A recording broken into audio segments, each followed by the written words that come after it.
What's going on? What's going on, y'all? Chevy Rose back at it again. Your boy Chevy Rose 0113 coming back at you with more news. Today we're gonna talk about this LeBron and Jeannie Buss situation, man. Let's watch a video on these how they get down, man. It's been crazy. Let's see what they talking about because it's basically saying Jeannie Buss don't fuck with Brian. So we gonna see what's going on here. Private grumbling from Jeannie about the way it was framed that LeBron was saving a floundering franchise, grumbling about at times his outsized ego, about not wanting to sign him to a contract extension or feeling that he wasn't grateful enough, even talking about trading him at one point. This is before he got his no trade clause in 2024. Right. ESPN just dropped one of the most insane reports I've ever seen about the Los Angeles Lakers. And I'm not exaggerating when I say this might be the messiest behind-the-scenes story we've gotten about an NBA franchise in years. We're talking about family drama, but not just any type of family drama. This is like the NBA's version of Succession. We're talking backstabbing. We're talking about Jeannie Buss allegedly telling her own brother that he should have never been born. And oh yeah, we're talking about LeBron James and how the owner of the Lakers apparently wanted to trade him to the Clippers. The Clippers, bro. They're crosstown rivals. But here's the thing that really got me thinking. Why did this story just drop today? We're exactly 2 weeks out from the trade deadline on February 5th. LeBron James just got snubbed as an all-star starter for the first time in 21 years. And now suddenly ESPN drops this nuclear bomb of a story. Yeah, something is going on here. And by the end of this video, you're going to understand exactly what. Now, if you guys missed it, we've been having a generational month on. So what's so crazy is the fact that that man came and saved that franchise, and she don't even like the fact that we have got to the point where literally anybody can build a fully work. And it's crazy because he really did come, and like them dudes was like the Lakers was looking like the Knicks, man, dead ass. The Lakers was looking like without knowing how to code. This is base for dive into the LeBron. The Lakers was looking like the Knicks, bro. Like they was looking terrible. So it got to a point where the Lakers always brung stars. They brung Shaq over. They always go breed stars. They either go get them or they breed them. Usually they go get them. And the latest star is Luka. But to sit there and say that man to do nothing for that franchise is bananas, man. Let's hear what Microphone got to say. Stuff, which I promise is going to blow your mind. I need to give you guys some context on just how deep this rabbit hole goes, because this isn't just about basketball. This is about a family empire falling apart. First, we got to give credit where credit's due. This article is from Baxter Holmes of ESPN, and it is some absolutely remarkable journalism. He basically just exposed the entire Buss family for years of infighting, backstabbing, and what some might call betrayal. Now, a brief history lesson here, guys. Dr. Jerry Buss bought the Lakers back in 1979 for $67.5 million.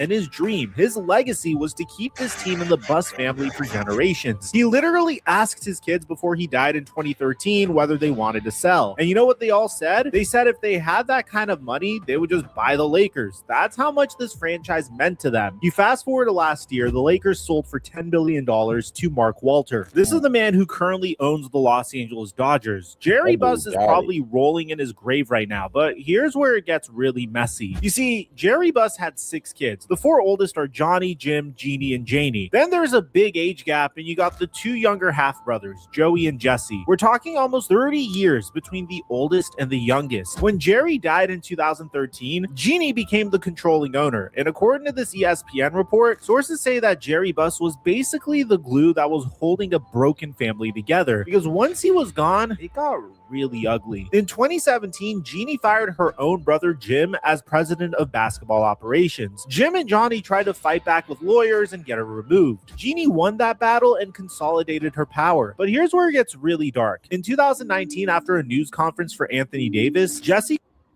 So it all goes back to family drama.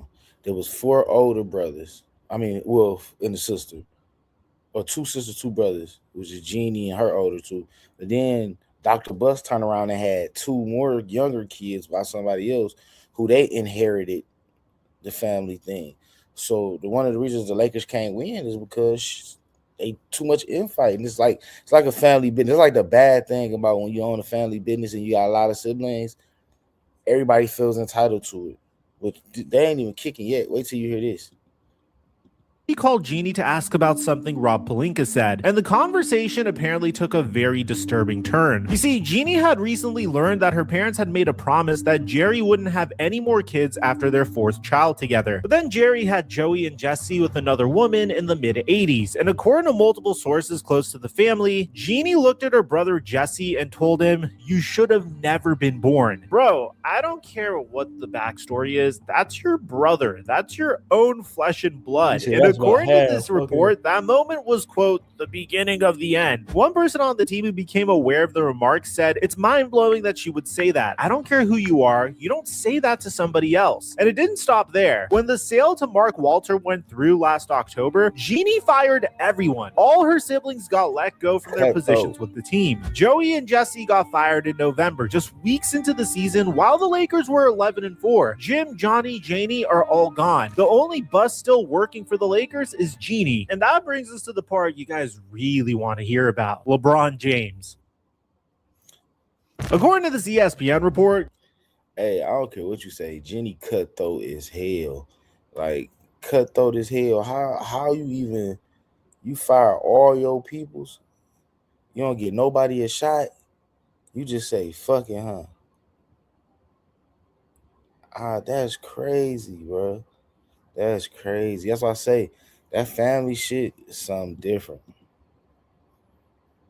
Jeannie Buss didn't just turn on her family, she turned on LeBron James himself. Jeannie privately grumbled about what she felt was LeBron's outsized ego and the overt control that he and Clutch Sports, which represents both James and Anthony Davis, exerted over the organization at times. Now let me break this down because this is a lot here. First of all, Jeannie apparently didn't like how LeBron was considered a savior for the Los Angeles Lakers when he arrived in 2018. She didn't like that the narrative was he chose the Lakers rather than the Lakers leadership getting credit for landing him. Team sources have long said that LeBron's camp actually told them as early as 2017 that he was coming. So in her mind, they knew he was coming, but he got all the glory. But here's where things really started to fall apart between them: the Russell Westbrook trade. You see, in July of 2021, the Lakers were very close to trading Kyle Kuzma and Montrezl Harrell to Sacramento for Buddy Hield. They would have kept Kentavious Caldwell-Pope, and they would have had shooting around LeBron and AD. But according to multiple reports, LeBron preferred Russell Westbrook. He wanted a third star. He wanted someone to share the playmaking load, and the Lakers pivoted at the last minute to get Russ instead. Dave McMenamin reported that LeBron was in favor of the Westbrook move over the Buddy Hield move. James and Davis reportedly encouraged the Lakers front office to go all in for Westbrook rather than Rob Pelinka's first choice in Buddy Hield. And we know how that turned out. The Lakers went 33-49, missed the playoffs entirely. Their championship window was slammed shut with that core. It was a disaster. And according to ESPN, Jeannie was furious because she felt like LeBron washed his hands of his role in that trade and he wouldn't take accountability for pushing for Westbrook. Now, to be honest, I've covered the...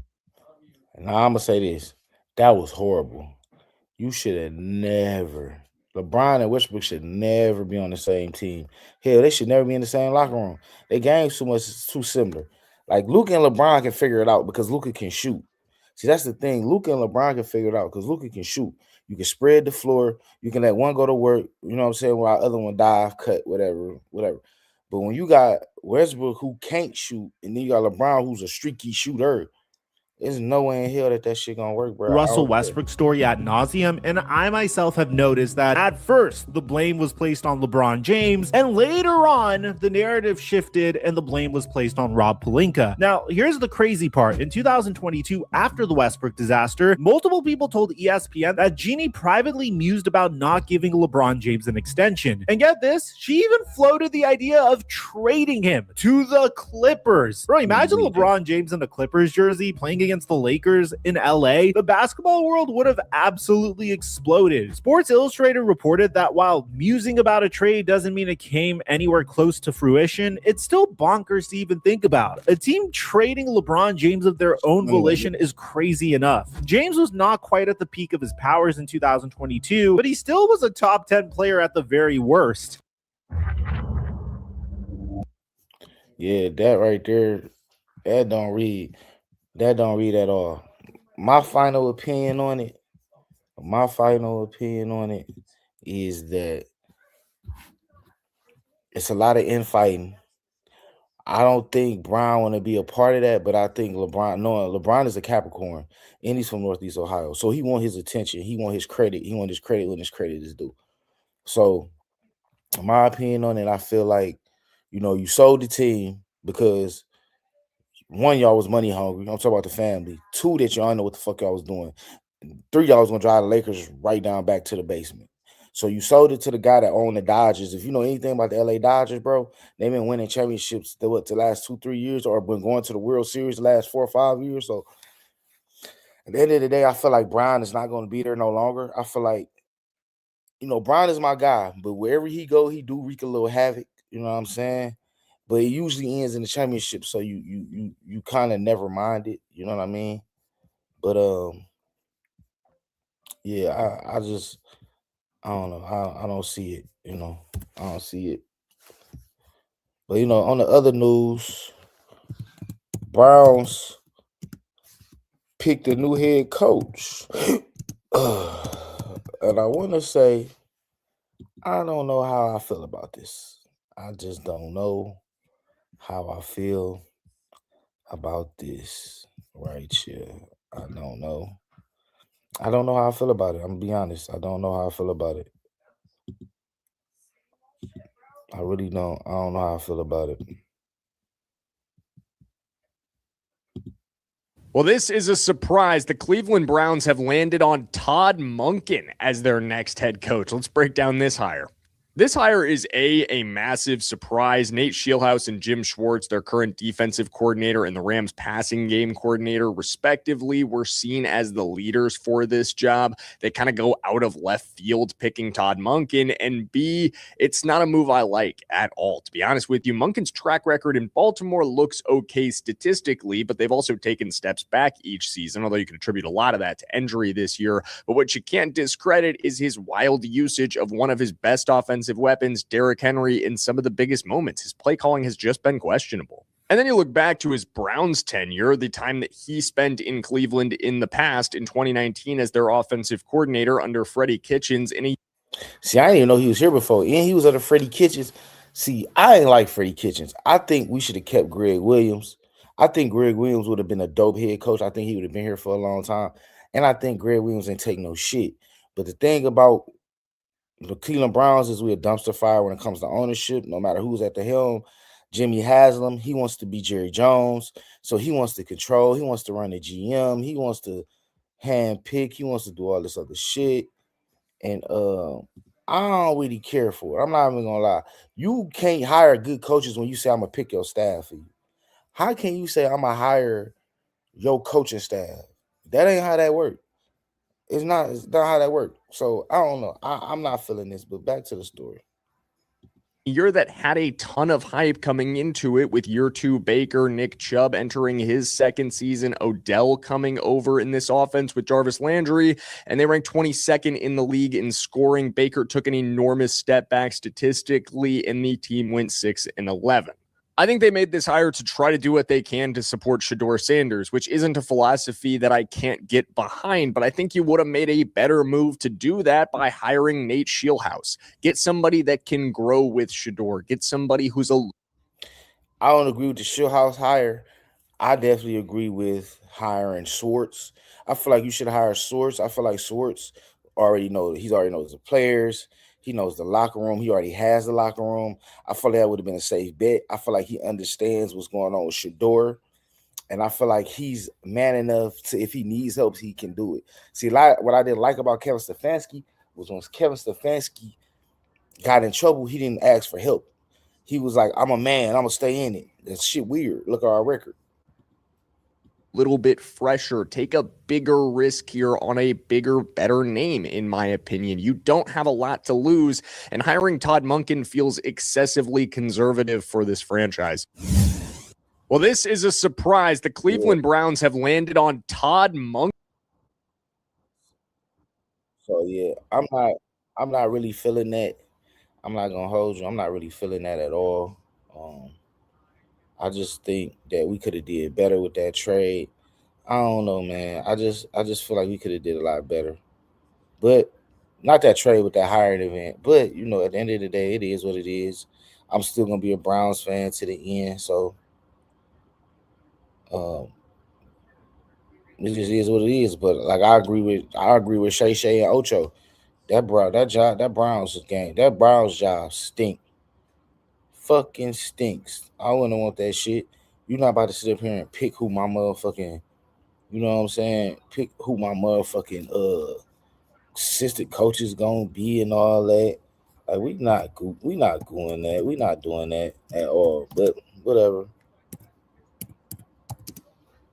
It's just is what it is. And again, I'm a Browns fan, so I'ma sit here and I'ma go through it. But I can't sit here and say I like it because I don't. I don't like it. I don't like it. I don't like it at all. I feel like it's corny. I feel like uh I just don't like it. I'm sorry. I don't even have nothing to say about the shit. I just don't like it. I don't like it at all. And hit me in the comments if y'all feel like it's good or bad. I kind of think what y'all gonna say, but I don't like it.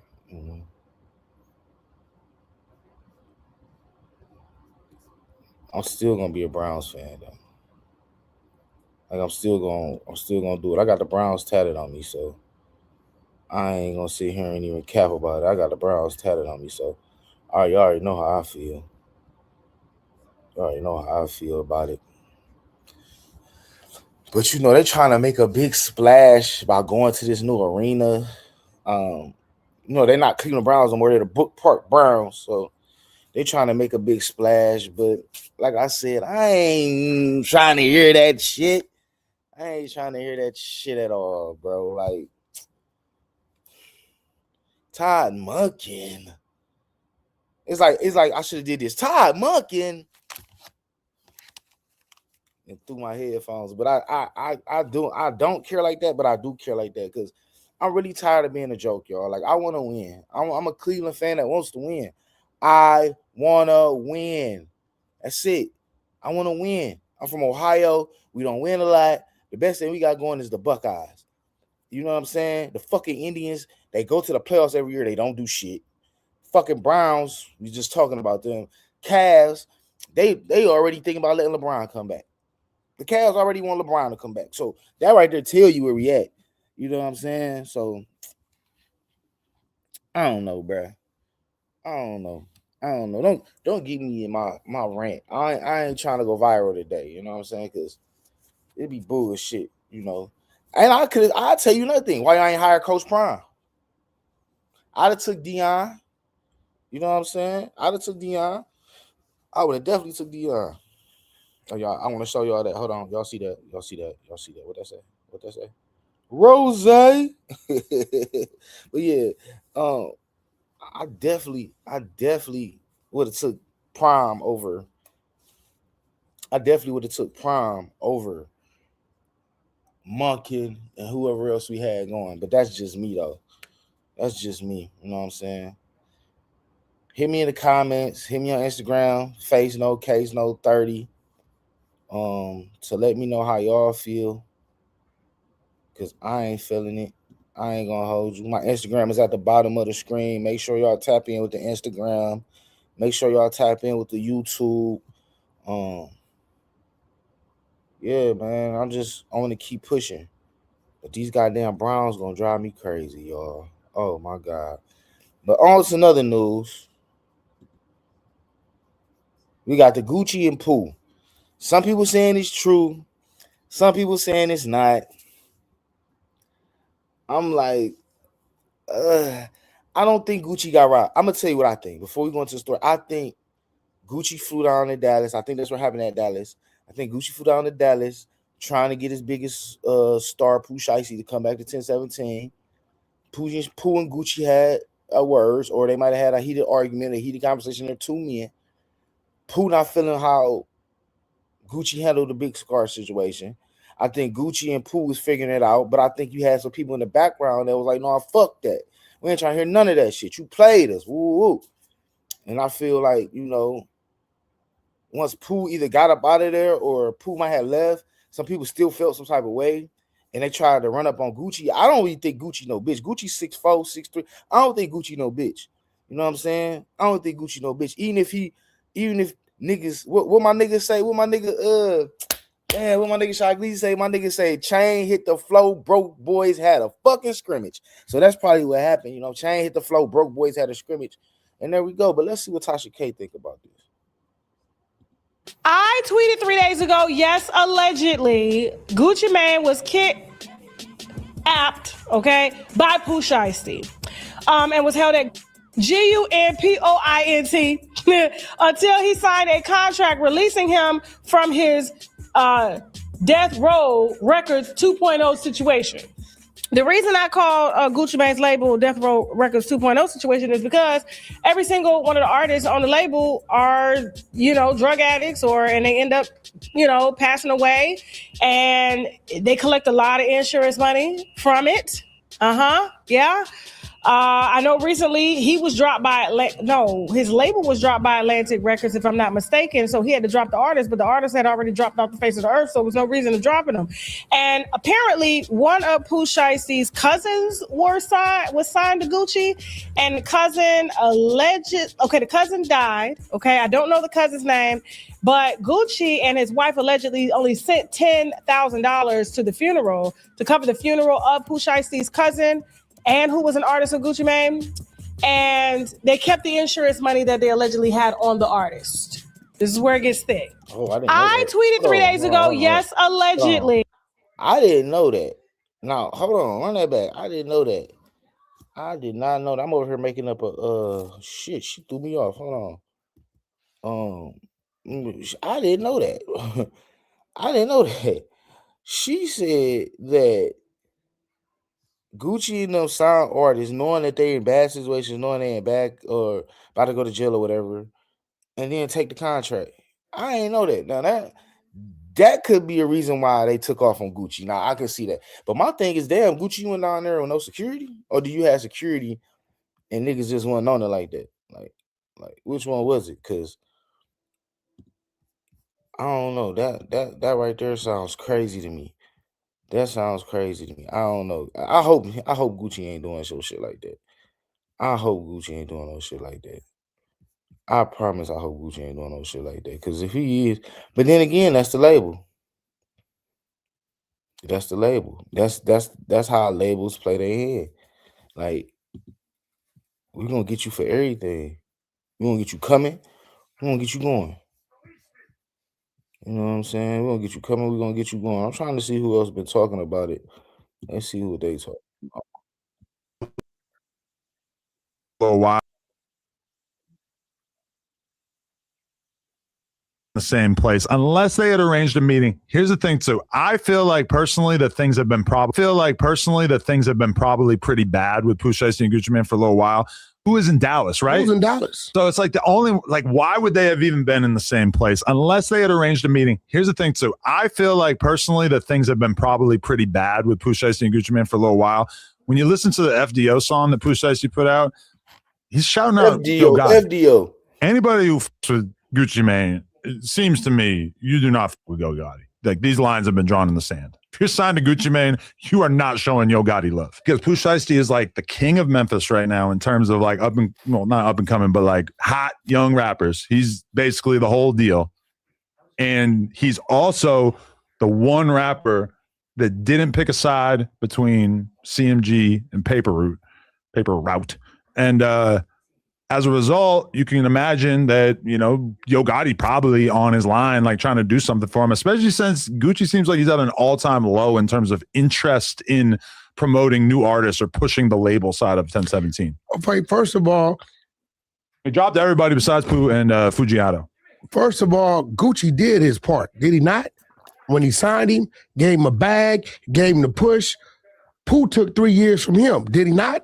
I think 4. Yeah, he went to jail. Prison, yeah. Okay, so now I'm pretty sure Gucci does good business with doing what he got to do. You know what I mean? feel like personally that things have been probably pretty bad with Pooh Shiesty and Gucci. So again, what y'all think about that one? What y'all think about that one? My recollection is that probably went down the way like they just explaining, but at the same time, I feel like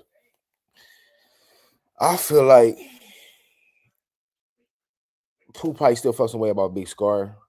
So he probably was never gonna sign a Gucci when he came out anyway. Because he was already, if you listen to a freestyle that he had dropped back when a couple years ago from the joint, he was saying how he his own CEO, he his own this. I knew then he wasn't going back to Gucci. Like I knew then it wasn't when he said that, I was like, all right, yeah, he's not fucking with Gucci again. Like because he has never screamed since 17 since he's been back home. He just haven't. He haven't screamed 1017 since he even when he was in jail, he wasn't screaming 1017. Like what are we talking about? He wasn't screaming 17 when he was in jail. So yeah, like I don't know what's up with that. I don't know. I don't know what's up with that. I think again, me just as me talking, Pooh probably gonna be better off on his own. If he do go over there with CMG, you can't lie, man. Yo Gotti built a roster that can't be fucked with. I mean, you got Moneybag over there. Moneybag pen is crazy. His flow is crazy. Then you got Mozzie over there. So you got the West Coast over there. Then you got my nigga EST. Everybody shine together. You got EST. Come on now. You got Big Boogie. Big Boogie going, man. Lay that head. Bop. Bop. So you got Boogie. So then you got LeBron James and Glorilla. I mean, anything Glow touch right now is just going. And then you put Pooh and Glow on the same song with that Memphis energy. Even she got her like, she got her ruggedness back. For a minute, she was losing her ruggedness. See, the thing I liked about Glow, when she came out, Glow was like the hood, everybody in the hood, every hood in the world got a little sister in the hood like Glow. Had hella potential to be, wasn't cute at the time, but had hella potential to be cute. Always smiling, fighting, but always in like happy spirits, right? They done sauced her up. And now she looking like LeBron James and CMG. And ain't nobody from CMG hating on her. You ask me?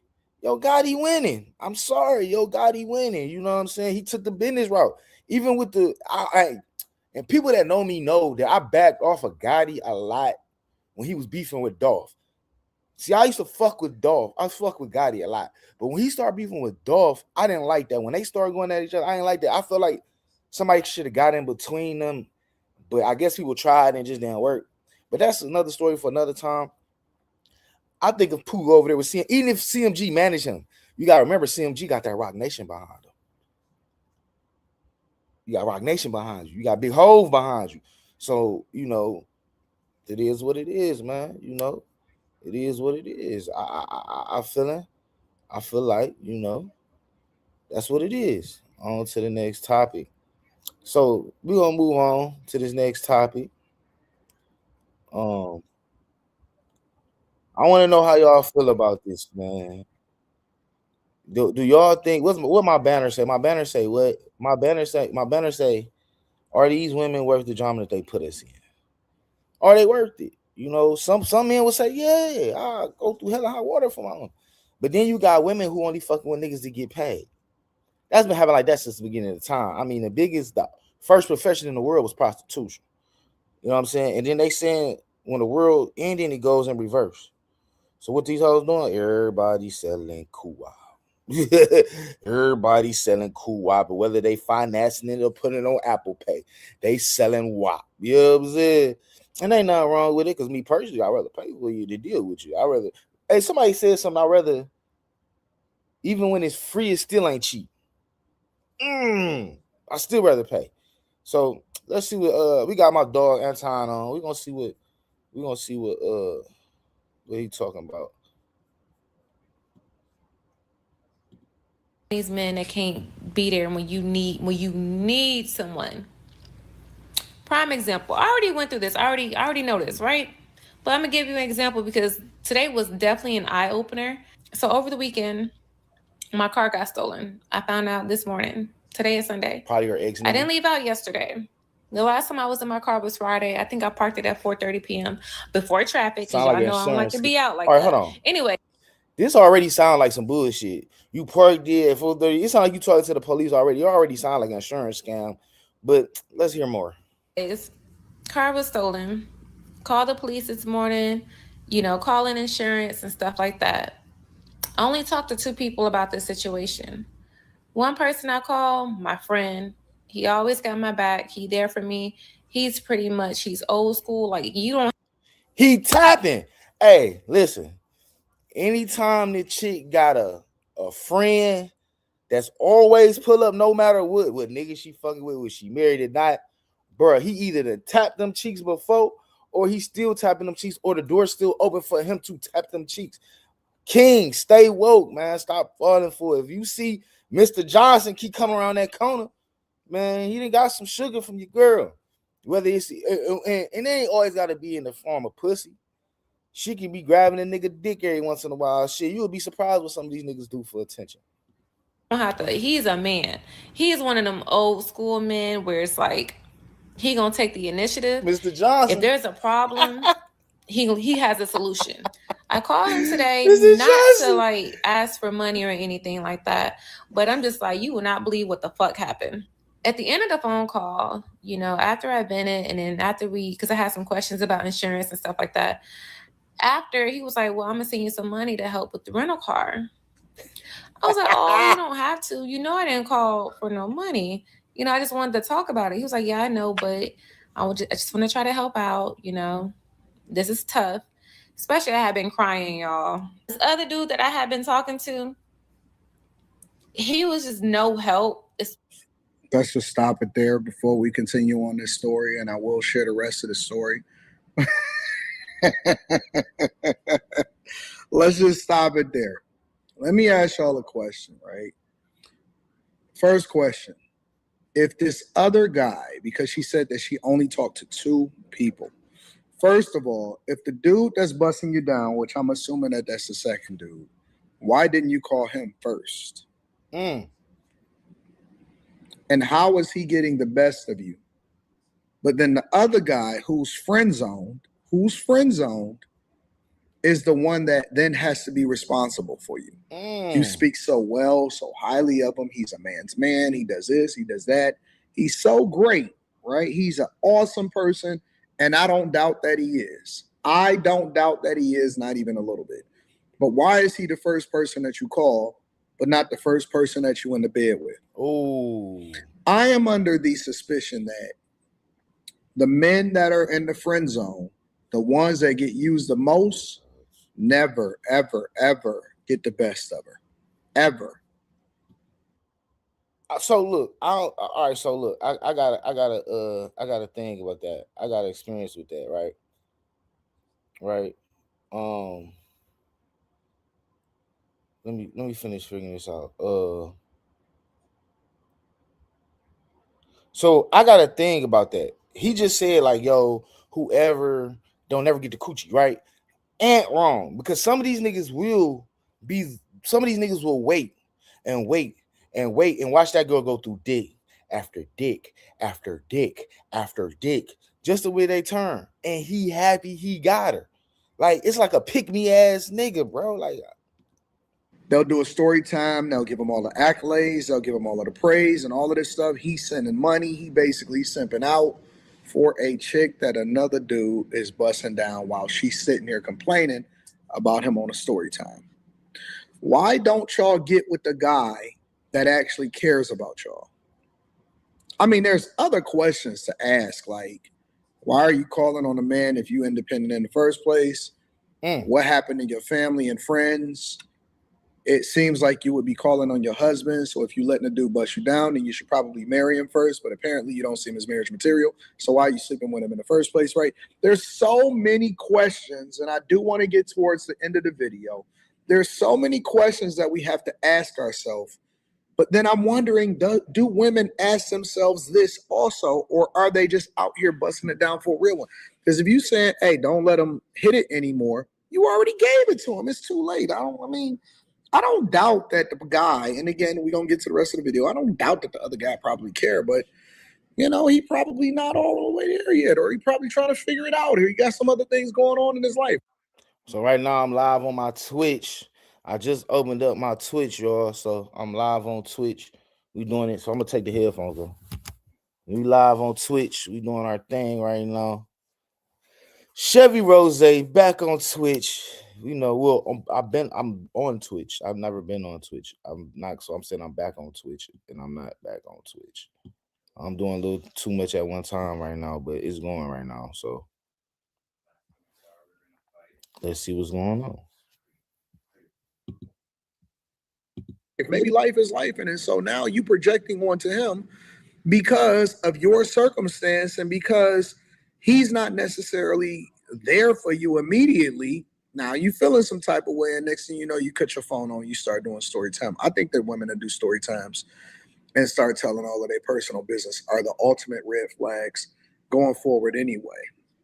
I do, bro. I think that guys need to start vetting a woman and going through her social media. And the women that will say anything, and I mean anything about you whatsoever, those are the women that you have to start being careful about and not even getting involved in the first place. It don't matter how good she look. It don't matter how much she busted down for a real one, how cool she is, how soft she is.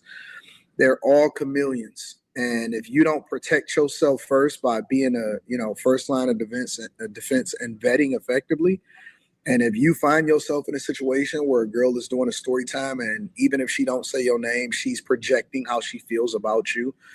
And if anybody can even remotely start to identify who the person is that's in their background. I just did a video of a white woman that was complaining because she said that the internet got her all wrong because she volunteered the information that she's basically been sleeping with all of these different guys, including black guys, but then a white guy that she was married to for 18 years as a person that made her a single mother, while at the same time she had explored while they were separated during the marriage, and she started busting it down for a real one, and it just so happens to be a black guy, right? So they're all going to project or sell you this image, but very rarely will they ever actually have a conversation about what makes the most sense for them and then hold it down. The ultimate, and I'm going to just say this again for the people in the back, the ultimate red flag is a woman who will do a story time on social media talking about what you ain't while at the same time was busting it down for a real one. Be very, very careful of these type of women. Let's just run it all the way back from the beginning and see what she had to say, y'all. You can't be these men that can't be there when you need someone. Prime example. I already went through this. I already know this, right? But I'm gonna give you an example because today was definitely an eye opener. So over the weekend, my car got stolen. I found out this morning. Today is Sunday. I didn't leave out yesterday. The last time I was in my car was Friday. I think I parked it at 4:30 p.m. before traffic. Well, I ain't gotta listen to the story again. We already know how this going to end. What Future say? She for the streets. She for the streets. She for the streets. Yo, she for the streets, man. But no, my last 10 minutes, I want to thank y'all for coming in, spending y'all time with me.